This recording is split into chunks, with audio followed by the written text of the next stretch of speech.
qu'on appelle des ECME. C'est des appareils qu'on étalonne tous les ans pour contrôler nos machines. Donc ça sert à vérifier par exemple la qualité de conductivité, choses comme ça, qu'on a ramené jusqu'aux patients pour être sûr que ce soit les bonnes.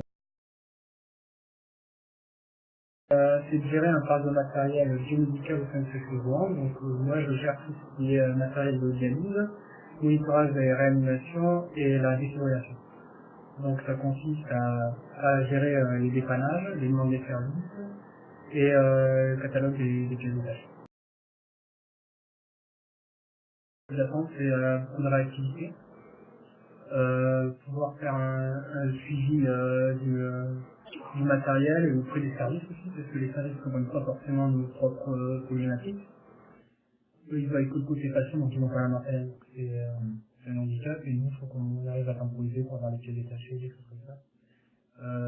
Aussi de la pédagogie pour les problèmes pour les erreurs d'utilisation.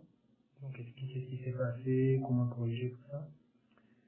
Et pour rentrer, il faut avoir un bac ou un BTS technique.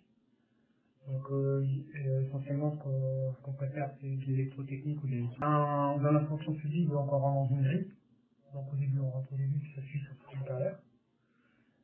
Donc l'évolution salariale est qualifiée des premières missions. Après il y a des évolutions pour par exemple devenir ingénieur, c'est possible.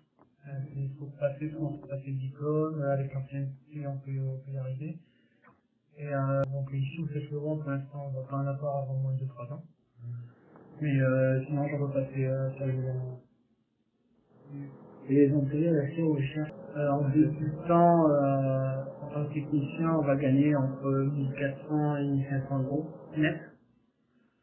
Et on fait un métier très intéressant. On découvre des nouvelles choses en permanence dans les services et des domaines médicaux.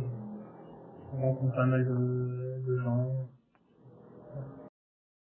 En fait, je suis un BTS électrotechnique. Et ensuite, j'ai fait la licence pro maintenant.